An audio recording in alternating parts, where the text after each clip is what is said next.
شروع برو ده سالا 1888 ده لگندکی ایدره جدایک دبه. جه مالباتکی ازیدیه.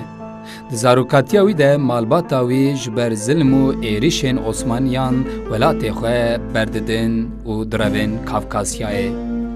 ده ما زاروکاتیاوی لگندکی ارمنستان دست پیدکه. لوی گندی کرد، ارمن، روس، مولوکان به هفره دجین و شرو لوی دره دچه دبستانا کلیسه. زمان روسی باش فیر دبه. باوی وی شوانی دکه او بخوژی جارنا دچه بر برخان.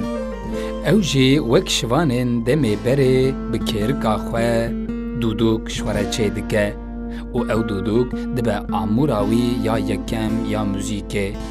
او دنگ خوش پیش روشا شروع برو دیار دکه. شروع برو نونرتیا ولات پارێزیya Kurd ên nivşê sed sala bîstan dikir. Wî pir ji melodiyên Kurdî hez dikir.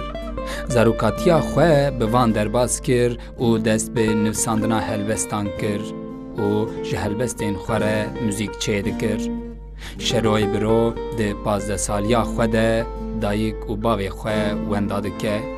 Dûre bi tevahî xwe dide muzîkê. Van deman diçû gelek dawet û şînan.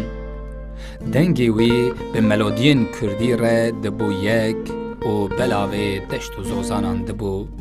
Êdî şeroyê biro dengbêjê zozanan bû.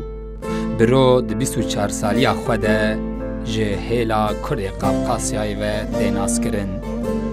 Di sala 1960 de ji bo radyoya Êrîvanê tê vexwendin radyoyê.